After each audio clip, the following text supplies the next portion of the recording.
Hi, everybody. We've made it. We're at Game Changers episode number 12.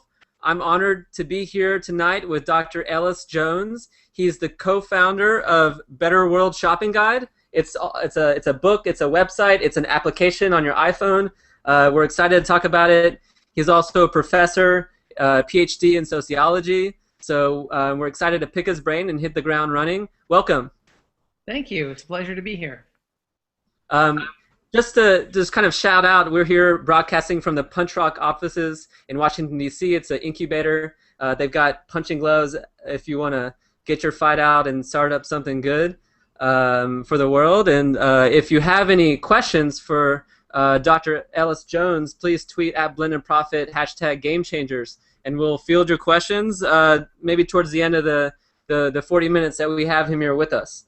So you've been doing conscious consumption work before it was cool. Before everybody's like talking about it now. It's like there's certifications, everywhere you look now. You have this book that I've been carrying around with me and I've been learning. So maybe you could start off and say how you got started and why you got started with this type of work. Well, let's see. So the first thing that I did was in graduate school, I co-wrote a book with a few colleagues that we published in 2001 called The Better World Handbook. And that was kind of a big, thick book, which was supposed to be a beginner's guide for how you can change the world. And what it did was it listed all the global problems, it gave the latest data that we have available, and then the lion's share of the book was about what we can do as individuals to make a difference around all of these problems: environmental, social justice, human rights issues, what have you. So it was like 200 actions in a book with a lot of explanation, a lot of background data. And after a year or so of looking for feedback, it turned out that the vast majority of feedback for this 350-page book came from 3 pages. And those 3 pages were this little miniature shopping guide that we had put together to let people know, that some companies are doing better than others, and maybe we should support these companies. So out of that came the project, the Better World Shopper Project, which manifested in a website and a book and now an iPhone app. And that took a number of years. It was really originally inspired by a project back in the 1980s called Council on Economic Priorities, begun by somebody named Alice Tepper Marlin. And CEP was based out of New York City.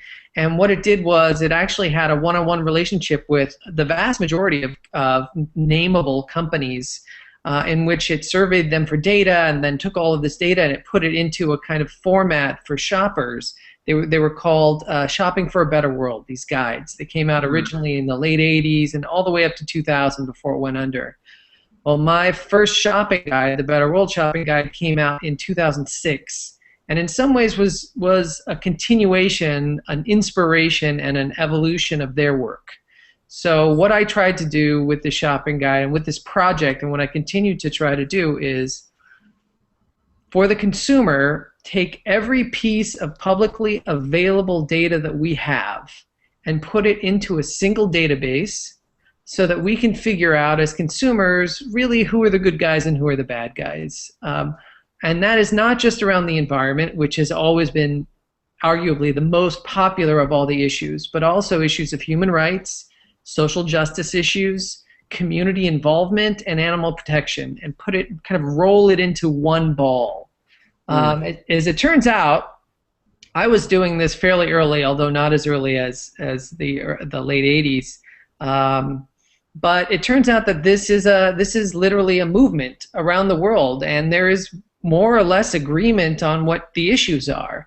So there's Ethical Consumer in the UK, there's Good Guide now here in the US, and there is another organization out of Australia, and all of us are really, in a sense, tracking or at least attempting to track the very same issues. This kind of holistic view of, who are the good companies, who should we be supporting with our dollars. And that's, every year online and every 2 years in the book. This is what I try to do. That's That's great. I've had a good time playing around with the shopping guide, but I wanted maybe you could just quickly walk through your methodology in sharing. I love it when people are in some ways controversial to call out companies. You know, call out the worst list or the best list. And so maybe within one of those worst or best examples, you could kind of share us about the methodology you're using to come to your grades. Yeah, it's great. So first of all, the database currently contains, I believe, 2,029 companies. I track the companies themselves, and that is my unit of analysis. And that differs, for example, from Good Guide, who tracks the companies as well as the brands and the products. Now, I sometimes distinguish brands depending on whether a company has a larger parent company and they seem to have different records. But I don't go down to the level of the product. We can talk more about that later. So I track these 2,000 companies across these 5 issue areas. Currently, I use roughly 54 major sources of data. Most of these data are come from nonprofit organizations. Some are private companies that track and organizations that track and that are not necessarily nonprofit but track these issues. And some of it is government data. So everything from let's see, Center for Responsive Politics that tracks campaign contributions to and lobbying funds that corporations spend to lobby in their own interest, to something like the EPA that keeps track of who is utilizing the most green energy, to some private indices like, for example, Ethiscore goes out and tries to rank, I think, the 100 most ethical companies every year. So everything you can name, almost, I have in this database. Now, what happens is I go through and I look for the reliability and validity of every data source. And if it doesn't kind of pass muster, it doesn't get into the database. And if it does seem to have at least some reliable / valid data, then it gets into the database and weighted. And it's weighted across a whole range of things. It's weighted based on, you know, how long this data source has been around, how comprehensive the evaluation is, how deep they go, how broad of a swath of the corporate world they study, how their reputation is with these other data sources. Do they gain wide respect, etc. And anyway, all of these weights are placed on these little bits of data so that if they win a green award for climate change work over here, and then suddenly, but they lose something over here because their own policies via human rights, in part of Asia have, not been well thought of over here. All of this stuff gets weighed, and in the end, I have a great. How do you weight that? I'm just curious. How do you weight that? Well, okay, so for example, weighting assigned to each one. Sorry? You have different weightings assigned to each one of those variables? Is that? Yeah, exactly. So newer data, for example, is weighted more heavily than old data. I go back to the late 80s with my data. So like I go back to 1987. Now, something a company did, 25 years ago is not going to be weighted as heavily as data that comes out this year. So that is weighted more heavily. The weights usually, lightly weighted stuff barely gains, for example, a point within the database. Really heavily weighted stuff can be up to 10 points. And the database ranks really from a negative to a positive 50. So every company starts out with 0 points. And then based on all of the kind of nasty things that we're tracking on these companies, they get negative points. And all the kind of great things they're doing, they get positive points. So we end up with a scale that goes roughly from positive to negative 50, where most companies end up somewhere in the kind of between the plus and minus 10 range. Some companies are really kind of overachievers and are just showing up everywhere as great companies, and others are really bottom of the barrel. This is a very kind of tricky equation for all kinds of reasons. First of all, most of this data corporations don't have to make available. So we have to find this and gather this data from all of these sources, and they don't all measure the same companies. They're all measuring different bits of the equation, and when they do measure some of the same companies, some are only interested in the environment, some only in human rights. And so really kind of like coming up with a weighting system that really maps well on reality is really the kind of fine-tuned choice. So for example, I can't do what some people have tried this in the past. It just doesn't work. You can't just weight, for example, animal protection as 20% of the equation, and the environment is 20%, and social justice is 20%, because I would hazard to guess something like 3/4 of all the data we have is environmental data. And some of these issues are very difficult to measure. So for example, human rights violations are not as quantifiable as like greenhouse gas outputs.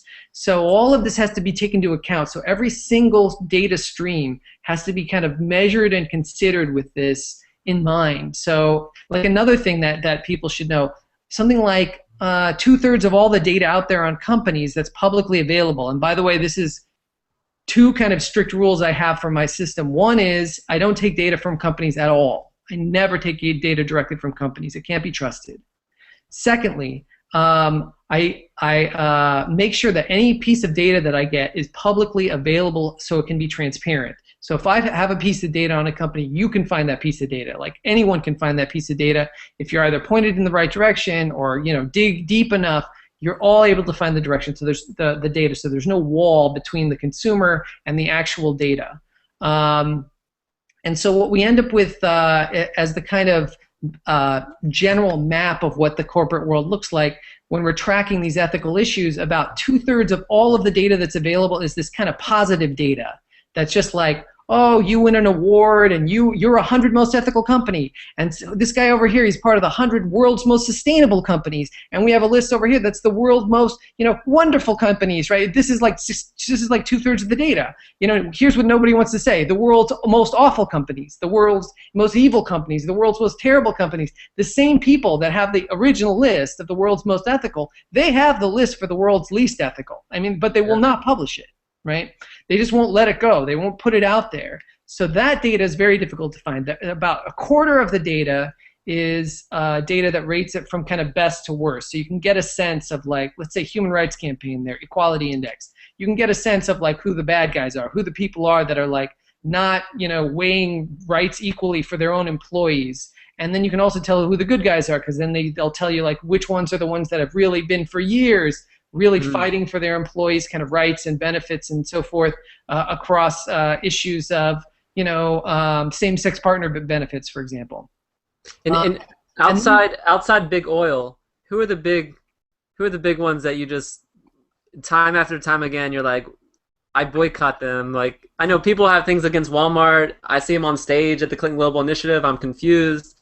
I know that people are doing good things, and it's what are some of the ones that people might not expect that you really have on your blacklist? Okay, well, first of all, this just came out, so this is the new version. Oh no, I have to. You guys, how does one person get that if they want to get it? It's betterworldshopper.com. Betterworldshopper.org. I think .com will get you there as well. You can get it right off the website. You can pick it up at a local bookstore.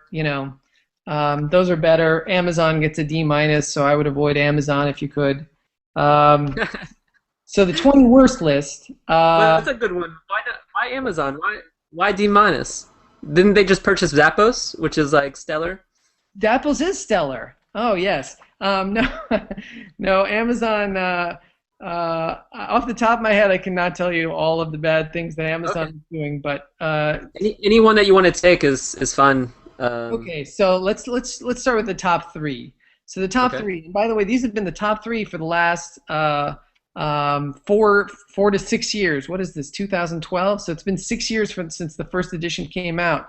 And I actually have a page in this one that is the 10 biggest disappointments and the 10 biggest success stories, to talk about which companies have really achieved in the last 6 years in this grading scale and which ones have really fallen back. But the ones who have remained unchanged at the absolute bottom of this rating scale, which takes all of these data points into account over 25 years, ExxonMobil, Kraft, and Walmart. Those are the 3. So, I see Walmart on stage all the time up there as well. And you know what? To be honest, like their record is awful. I mean, it's terrible. Now, they may actually be doing good things. But let me tell you that the nonprofit data sources that exist, that we have available to us, and the government data sources, and the private data sources that track these issues, if they have any validity or reliability, I have yet to see anything weighty as far as positive data goes for Walmart. So Shout out to Walmart. If you want to come back with something, we're happy to hear it, right? But the numbers don't lie. So, you know, everything from the sex discrimination class action lawsuit that was filed not too long ago. There's all kinds of documented exploitation of child labor. Council on Economic Priorities, this organization that, you know, I originally based my own model research on, which was the best that we had up until 2000, gave them their last grade in 2000 was an F for overall social responsibility. They have paid an accumulated over the past, from 1998 until 2012, the past 14 years, $41 million on Washington lobbyists. Responsible Shopper, that's Green America's own kind of rating website. They give them, they're rated the worst, not just the F, but the worst overall responsibility within their industry. So Walmart has, you know, Walmart has all kinds of things wrong with it, as you might imagine, which is not going to come as a surprise to anybody. But I have to say this is why this research is really needed, because what's problematic is that Walmart will often show up and kind of confuse the issue by saying like, hey, we just bought, you know, 10 billion CFL light bulbs that we can screw in everywhere, and now look, we're great.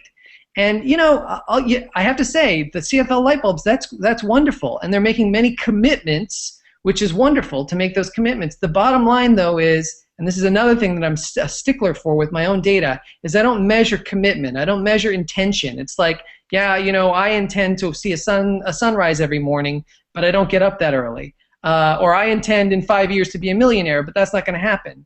It's behavior. You have to look at what they've actually done. What is their actual record, not their social responsibility report that they put together on themselves every year, not the speeches, and not even the statistics that they can give on any given day about the $1 million they give to philanthropy here, or how many light bulbs that they've sold to consumers.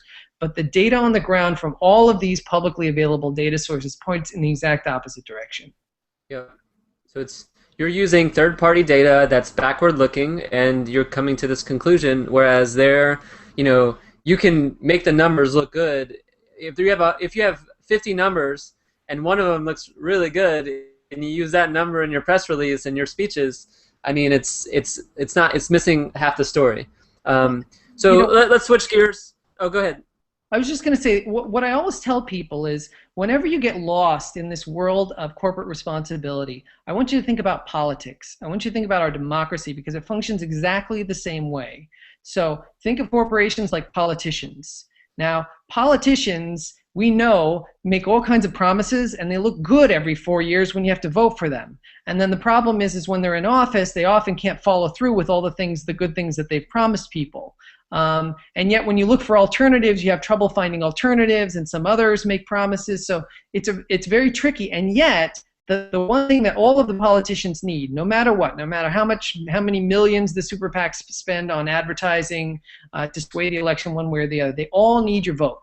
Every single one of them needs your individual vote, and that's the same with the corporate world. Every single business needs your dollar, and every time you use that vote, you use that dollar, that's power that is being accumulated by politicians, or in this case, corporations. And so, of course, they're going to put their best foot forward. Of course, particularly the ones that are popular, you know, you're not going to get as much of a slick sell from maybe the Green Party candidate or some of these like little third parties, just like these little tiny businesses can't quite give the slick sell like the really very well-oiled, well-backed politicians at the highest level. It's the same thing with corporations, kind of well-oiled machines that can convince people of one thing or the other, and they know the marketing, how to market to people, and why it works.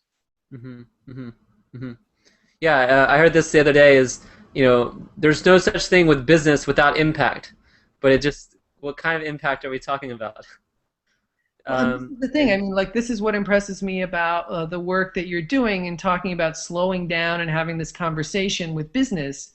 I mean, there are many great businesses out there. Just like if you really dig, you can find many great people doing public service. They're often not at the national level. Sometimes they're local and state level people, and there are a handful at the national level as well.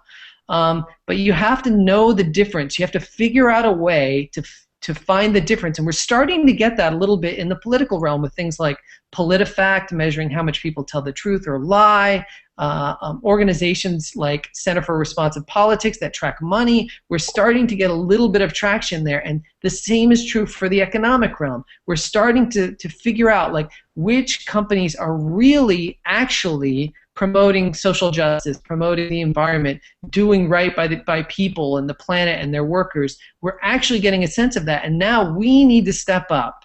We need to be able to say, okay, now that I have the information, I have to do my darndest to support these companies that really deserve my vote and keep my vote away from the companies that are just going to use it to kind of turn things, in the opposite direction. And that's a good segue for the next part of the conversation, which is me as an individual. I'm super interested in I put this challenge to myself, and I'm still working on it, which is if I wanted to buy good every day in every aspect of my life, how would I go about to do that? And I think it's safe to say that there's this big elephant in the room that says it's, the chair of the consumer for Blended Profit always says, conscious consumption is a chore. It's not as easy as, just picking some random thing off the shelf and not thinking about it. You actually need to qualify what's good and what's bad. You've done that in your own way through the guides that you've produced. So I want to start with the line of thinking of, in your daily life, how do you integrate it into your decisions? I know you have lots of tools, but at the end of the day, maybe your book isn't with you, or maybe you have it ingrained in just because you've done all the research. But how do you help people start to tack on more lifestyle additives that involves conscious consumption? It's a great question. So a couple of things. First of all, my goal is not to be an A consumer currently. It's to have an overall shopping GPA of a B+, and I'm not even sure that I have made that goal. So this is a very imperfect and this is an arduous process. Most of the time, I do not have the book with me. I wrote the book and I don't have it. I also don't have a photographic memory, so that doesn't help. This is exactly why I ended up with this app on the iPhone, like why the Better World Shopper app is something that is useful. It's I wanted it in large part because I wanted to have something on me that I could use, and that I could look this stuff up immediately when I forget what is what exactly. Now, having said that, sometimes I can't afford it. Sometimes I can't find it. Sometimes the choice is between a C and an F company, and in that case, I'll go with the C. The bottom line is I go out of my way no matter what to try. I'm not always successful, to try to avoid all the F companies that I can. I'm almost always successful avoiding the 20 worst companies, which is where you can start. And then I will go out of my way and spend extra money and go the extra mile for those 20 best companies. And when I see 8 companies available, I almost always try to buy them over any other product. Now, I have a budget like anyone else, and so I can't always fit everything into my budget. So I will make decisions, and sometimes I'll end up with a lot of C companies, or I'll end up with a lot of unknowns in the middle somewhere. And yet, I think it's important to struggle with that on a daily basis. Now, imagine we just had an election. Think about how you went into the election. You were probably really excited about voting for president because that's what gets people excited about these elections, right? So they only vote every 4 years when they should vote every 2 years at the very least. But they vote every 4 years because they're excited about the president. Then they get to the voting booth, and the ballot is long. And the ballot has all kinds of things that aren't the president. It has representatives and senators, and then it has judges, and there are some things that are like not even you can't even vote for somebody else. It just has like check if you like the judge, and then don't check if you don't like the judge. And then there's ballot initiatives that are long and text. This is crazy, right? And you have basically months to research this stuff if you want to before you actually go in to vote. Most people still don't, and then they vote. Imagine if you had a ballot like that every single day.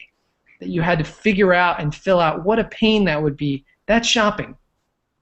I mean, that's how much ground we have to cover. And that's why people, feel frustrated. That's why people feel like, oh God, really, do I have to? And then you feel guilty about it.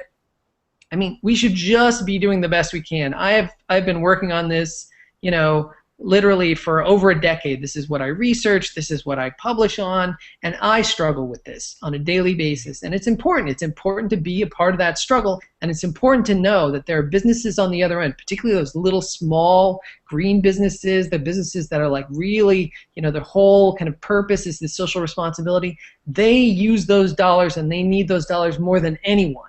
And when they get those, they create amazing amounts of change in the world. Whereas, just sending your one out of, another dollar to Walmart, and another dollar, to Coca-Cola, and another dollar to Exxon, they A, don't need it, and B, they're creating all kinds of problems in the world that we have to fix sooner or later. So as long as we just keep, just like voting, there's no perfect choice. You never get a perfect ballot. You don't get to choose the candidates to show up on the ballot. You have no idea who the judges are.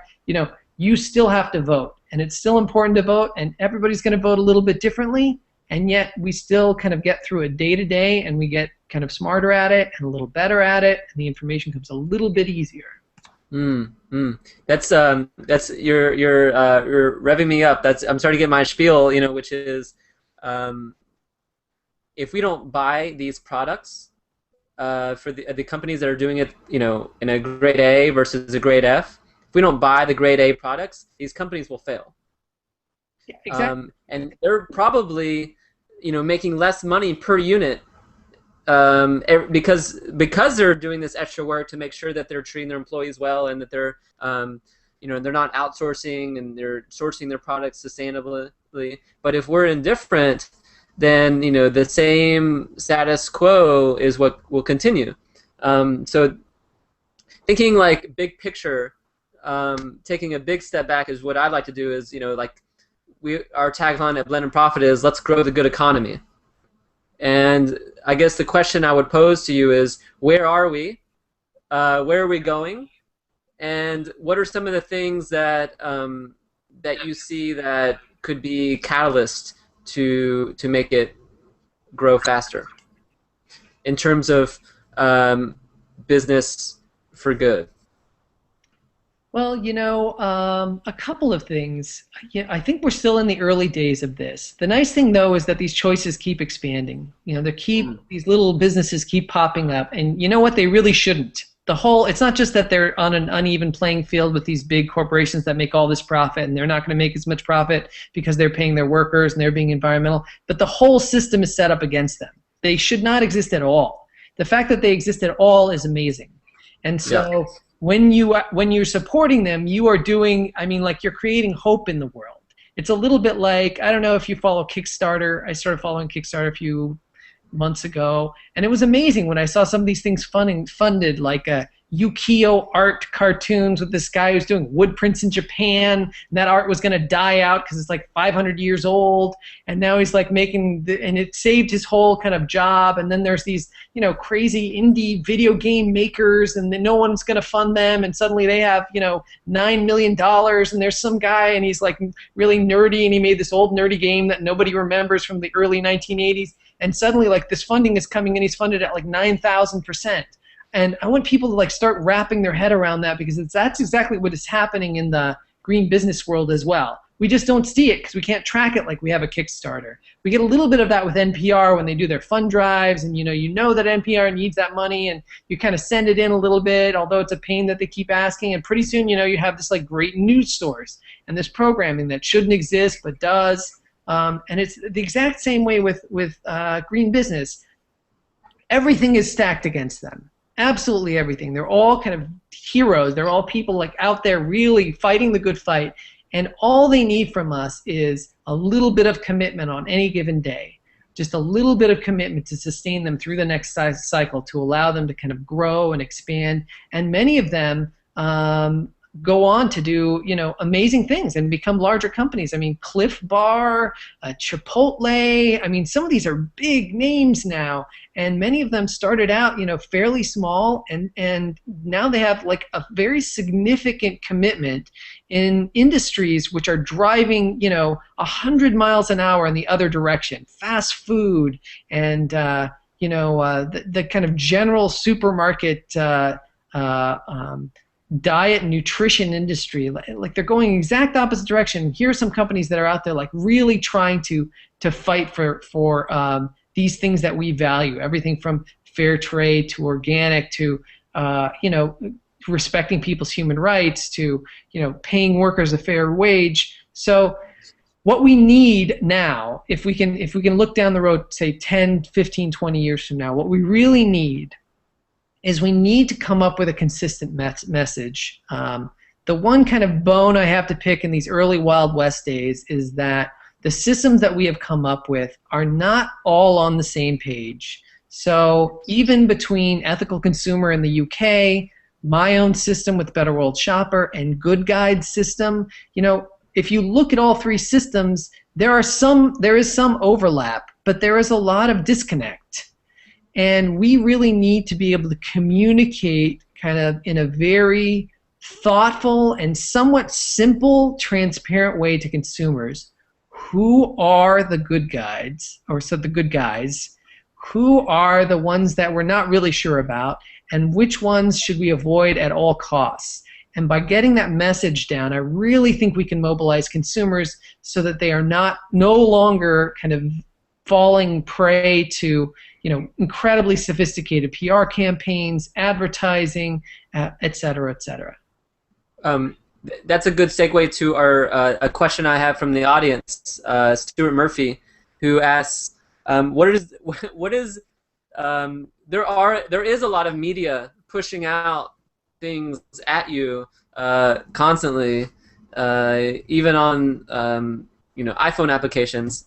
And what is your bullshit meter in terms of 100% natural, or anything that you can comment on, things that people say that is just not true, in terms of that you know versus like bullshit versus the truth is the question. Quick wins in understanding that. Yeah. So first of all, I have to say, in general, I also teach a course on media analysis. So I understand that the media, even the best media that we have available, is often swayed by the kind of furor that comes over a story. I don't know if you remember how the Apple story played out. First Apple was doing these awful things, and then suddenly it turned out that the guy that was interviewed on This American Life was kind of lying, and then later that part was forgotten, and now there's still some question marks around that. I would say do not generally rely on the media. This is part of the reason that I run around and collect this research and data. I try to get hard data. None of it relies on media itself, because these media cycles will find and focus not with the same intention that marketing campaigns will, not with that same kind of persuasive malevolence, and yet there's still a bottom line to be made in media. They still need eyeballs, they still need readers, and so they're still looking for the story that has pop, that excites people. So I would not rely on any of those media sources to track things like this. As far as on the product themselves, if I gave one piece of advice to avoid at all costs, and that is any product that is promoting some kind of philanthropic effort, 95% of all of those products have no social responsibility in the background. So anything that has like a pink ribbon for breast cancer, and we help the environment, and we give to the Save the Tiger Fund, that kind of stuff, that is just all window dressing. That has nothing to do with their actual, and again, it doesn't mean they're a bad company. They could be a good company, but it literally has no correlation. The most philanthropically active company in Texas for a decade, Enron. So companies look at the largest, worst, look at my 20 worst list and go onto their websites. and go and see how much philanthropy they're doing. They're doing more philanthropy than you could ever hope to do in 10 lifetimes. So these are companies that know how the game is played, and they know the easiest way into the consumer is by pretending that, that they're really quite helpful. Look over here, we're giving all this money away. Don't look over here, this is all the stuff we're actually doing. It's too easy of a distraction. So avoid any kind of sway from any kind of philanthropic effort. Yeah, I mean I see that everywhere I go. I'm like, Susan G. Komen got another, it's like yogurt, cereal, basically everything. Yeah, I'll definitely think twice about that. We've got 3 minutes left, and just to kind of wrap up, and I know that you have a lot that you say normally, and we have just a short period of time, so I wanted to give you the stage to maybe comment on anything that you wanted to say that we haven't had a chance to, or just another take to the conversation. Yeah, I'd like to end by just talking about the importance of this movement. We can call it ethical consumerism, you can call it socially responsible shoppers, whatever you want to call it. For me, this is the newest form of democracy that we are attempting to create here. We've worked on political democracy for a long time, and it has its flaws, and we do better and worse at it in any given year, and some countries do it better than us, believe it or not. But it was a project that inherently was worth adopting. There is something great inherently about this idea of democracy, and we have played it out in the political realm, and it has ultimately, I think, done well by us and by most countries. Now, where we have not applied it is the economic realm. And as soon as you begin to apply democracy to the economic realm, you begin to see things differently. This is what this movement is about. When you are spending your dollars, you have to see them as votes. You have to see them as economic muscle, as you flexing your democratic economic citizenship in the new world. Because particularly in this economy, the U.S. economy, which is still the most powerful economy on the planet, it's something like 2/3 of this economy is driven by consumers. This needs our voices. We need to open up this line of communication with our representatives. In this case, the representatives are economic representatives around the world, because arguably they are shaping the face of the planet more powerfully than our political representatives. So if we neglect this economic democracy piece, we are really fated to find that our political democracy erodes, that every other thing that we have built will erode sooner or later if we do not grasp and kind of take head on this particular responsibility, which is voting with our dollars, seeing ourselves as economic citizens, and opening up a line of communication with our economic representatives, in this case companies, so that these companies represent our values in the world and help transform the world in the way that we as human beings need it to be transformed.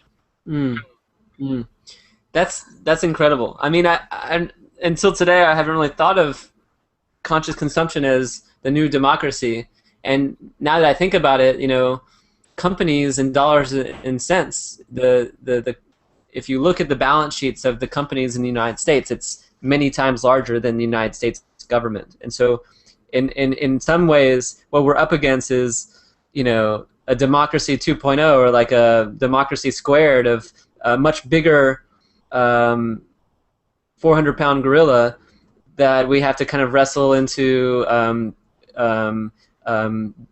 being a fiduciary for its citizens, if that makes any sense. Exactly. So with that, I'm going to thank everybody for tuning in to Punch Rock, to Dr. Ellis Jones, betterworldshopper.org, blendedprofit.com. We have many game changers.